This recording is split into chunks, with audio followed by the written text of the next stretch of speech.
Today Gujarati team પહોંચી છે માલગઢ ગામે. એક કોલ આવ્યો છે ટીમ પાસે. કોલરનો દાવો છે કે તેઓ એક તેલ ખરીદ્યું છે અને તેલ ડુપ્લિકેટ છે. આવો જાણીશું. કોલરના ઘેર પહોંચી ગયા છીએ આપણે. ડુપ્લિકેટિંગ માર્કેટિંગમાં ડીસાનું એક મોટું નામ છે. દર્શકોને જણાવી દઈએ કે તેલ, મરચું, ઘી, હળદર આ તમામ વસ્તુમાં બેફામપણે ડુપ્લિકેટ થાય છે. બ્રાન્ડિંગ કંપનીઓના નામે ડુપ્લિકેટિંગ થાય છે. ત્યારે આ કોલરને પણ આપણે મળશું.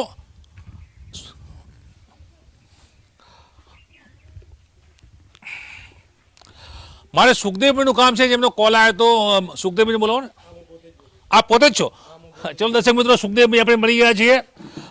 સુખદેવભાઈ, તમે ટુડે ગુજરાતી ન્યૂઝ ઓફિસે કાર્યાલય ફોન કરેલો, શું ફરિયાદ છે તમારી? સાહેબ, એવું છે કે આ તેલ છે, તેલની મેં સોયાબીન લાવ્યું હતું, પણ એની અંદર બધું પામોલી તેલ છે, ડુપ્લિકેટ છે.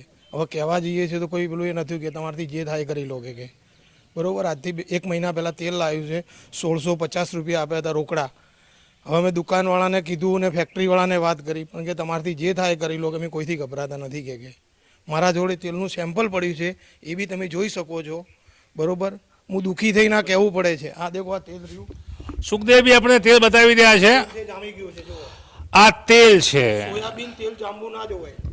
સોયાબીન તેલ દુકાનવાળાનું એવું કહેવું છે કે જેવું હોય એવું જ તેલ રહેવું જોઈએ, થોડું બી ના જામવું જોઈએ, પણ આ બધું તેલ જામી ગયું છે. બરોબર. તમે સુખદેવભાઈ દુકાન માલિકને આ બાબતે ફરિયાદ કરેલી? આ કરી હતી ને, તો એ તો કે તમારાથી જે બી થાય કરી લો, કે અમે કોઈ ગભરાતા નથી કે તમારા પોલીસ કેસ કરો, ગમે ત્યાં આવી જઈ શકો છો. બરોબર. હવે આ ડબ્બાનું હું તમને તેલ બતાવું, જોઈ લો. આ ડબ્બો, હું ડબ્બો તમને ખાલી કરીને બતાવું, જોઈ લો. આ બધું તેલ જામી ગયું છે. આખો તેલનો ડબ્બો જામી ગયો છે અંદર. આપણે જોયું તે રીતે તેલનો ડબ્બો જામી ગયો છે. આ એક તેલ જામવું ના જોવે. હા, અને એક વસ્તુ એ ખાસ છે, દર્શક મિત્રો જોઈ રહ્યા છે, સોયાબીન તેલ જામવું ના જોઈએ. ડુપ્લિકેટિંગ કરતા જે વ્યક્તિઓ છે, ભેળસેળિયાઓ છે, વેપારીઓ છે. આપ જોઈ રહ્યા છો પ્યોર સોયાબીન તેલનું આ માર્કો છે. સોયા ફાઇન લખેલું છે.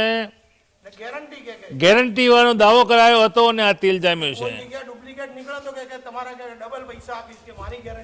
શું કીધું હતું આપને?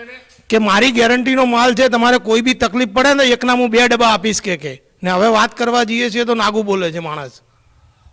સુખદેવભાઈ, આ તે તમે બ્રાન્ડેડ તેલ જે લીધું છે એ દર્શક મિત્રો, મારા કેમેરામેનને હું બતાવવા માંગીશ કે આ સોયા ફાઇન એટલે 1 નંબર કે તેલ. તમે જેની સાથે ફોન કરો તો કોલર સ્પીકર પર કઈ લગાવો ને, શું કહે છે? સ્પષ્ટ અમે ડેમો બતાવવા માંગી છે. દૂધનું દૂધ અને પાણીનું પાણી. ડુપ્લિકેટિંગ માર્કેટિંગમાં ડીસા બદનામ છે. સમગ્ર રાજ્યમાં રાજસ્થાન સુધી તેલ અને ઘી, મરચા, હળદર મોકલવામાં આવે છે. સ્વાસ્થ્યને હાનિકારક પદાર્થો વારંવાર જે ભેળસેળિયા રાજાઓ છે તેઓની પાસેથી પકડાય છે, લગાવી રહ્યા છે કોલ. સ્પીકર પર રાખશો ફોન. એમની પાસે રેકોર્ડિંગ પણ છે. સુખદેવભાઈ, હું આપને ફરીથી કહેવા માંગુ છું કે જે વેપારી પાસેથી તેલ લાય એને ફોન લાગે શકશો? હાલ લાગશે? એને લગાડો અને સ્પીકર પર કરો. એ વેપારી શું કહેવા માંગે છે? આપણે જેને પાસેથી ખરીદ્યું છે તેલ.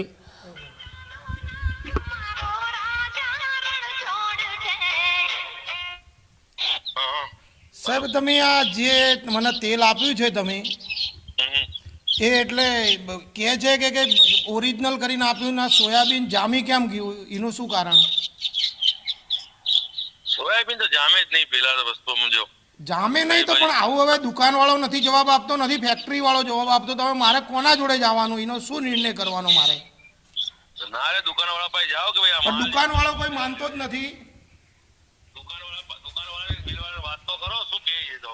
પણ એ તો મિલ વાળો તો કોઈ કે તમારથી જે થાય એ કરી લો એવું કે છે.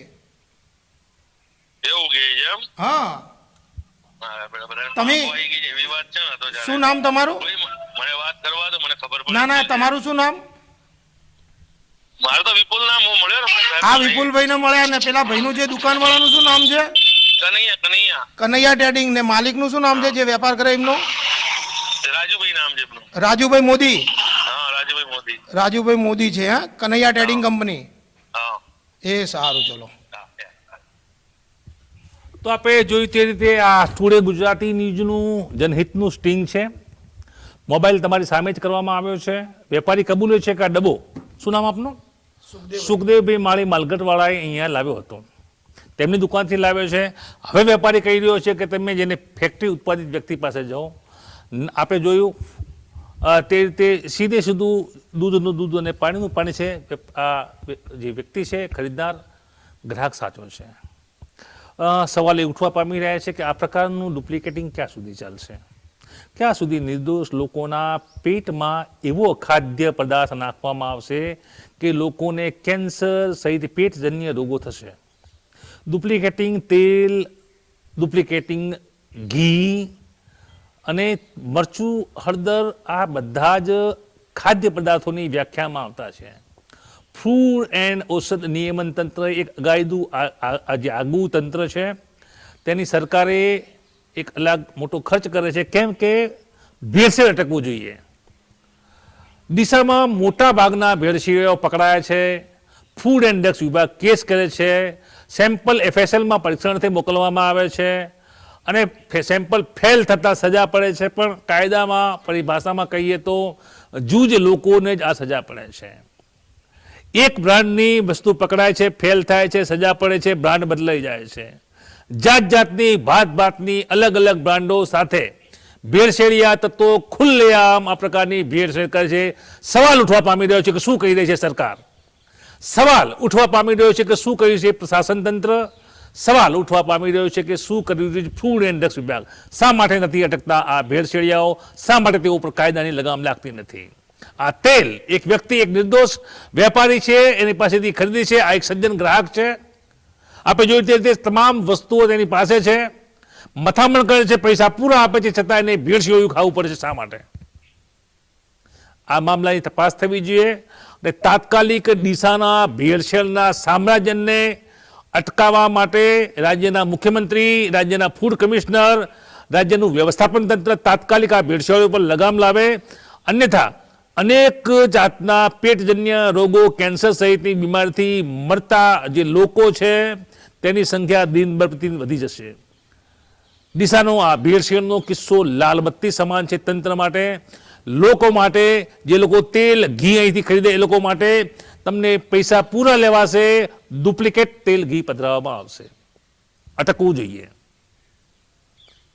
અન્યથા ટુડે ગુજરાતી ન્યૂઝ જાહેર હિતમાં પબ્લિક ઇન્ટરેસ્ટ લેટિગેશન આ મામલે દાખલ કરશે. એ સ્પષ્ટ અમે કરવા માંગીએ છીએ, કેમ કે અમે લોકો સાથે છીએ, અમે જાહેર આરોગ્ય સાથે છીએ, અમે લોકોની જે તકલીફો છે એની સાથે છીએ.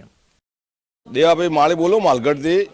આ ડીસાની અંદર ડુપ્લિકેટ જે તેલ વેચાય છે એ આપણે અમારી રિક્વેસ્ટ છે કે મહેરબાની કરીને ડુપ્લિકેટ તેલ વેચવાનું બંધ થાય અને શરીરના હાનિકારક થાય એવી વસ્તુઓ સરકારને એના પગલાં લઈ અને કોઈ બી સારું કાર્ય કરવાનું. અને અમારા જે માલગઢ ડુપ્લિકેટ તેલ આવી ગયું છે એ આવું બંધ થવું જોઈએ.